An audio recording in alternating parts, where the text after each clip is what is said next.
Here's how I've learned to deal with my fear. I made a decision a long time ago that if I want creativity in my life, and I do, then I will have to make space for fear too. Plenty of space. I decided that I would need to build an expensive enough interior life that my fear and my creativity could peacefully coexist, since it appeared that they would always be together. In fact, it seems to me that my fear and my creativity are basically conjoined twins, as evidenced by the fact that creativity cannot take a single step forward without fear marching right alongside it. Fear and creativity shared a womb. They were born at the same time, and they still share some vital organs. This is why we have to be careful of how we handle our fear, because I've noticed that when people try to kill off their fear, they often end up inadvertently murdering their creativity in the process. So I don't try to kill off my fear. I don't go to war against it. Instead, I make all that space for it. Heaps of space. Every single day. I'm making space for fear right this moment. I allow my fear to live and breathe and stretch out its legs comfortably. It seems to me that the less I fight my fear, the less it fights back. If I can relax, fear relaxes too. In fact, I cordially invite my fear to come along with me everywhere I go.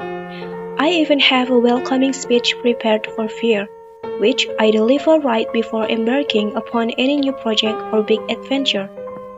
It goes something like this.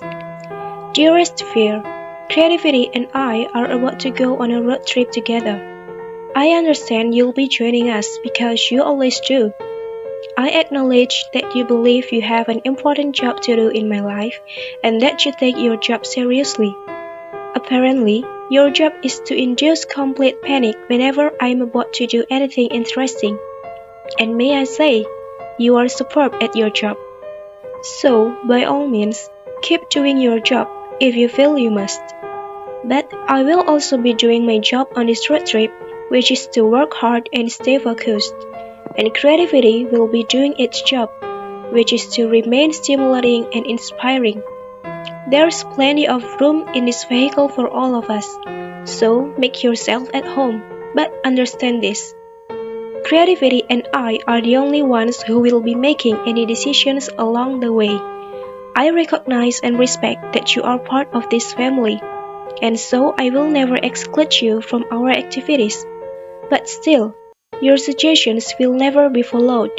You are allowed to have a seat, and you are allowed to have a voice, but you are not allowed to have a vote. You are not allowed to touch the road maps. You are not allowed to suggest the tours. You are not allowed to fiddle with the temperature. Dude, you're not even allowed to touch the radio. But above all else, my dear old familiar friend, you are absolutely forbidden to drive.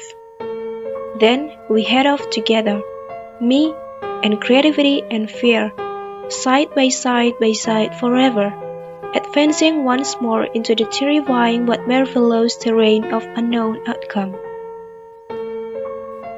Why it's worth it? It isn't always comfortable or easy carrying your fear around with you on your great and ambitious road trip, but it's always worth it, because if you can learn to travel comfortably alongside your fear, then you'll never be able to go anywhere interesting or do anything interesting.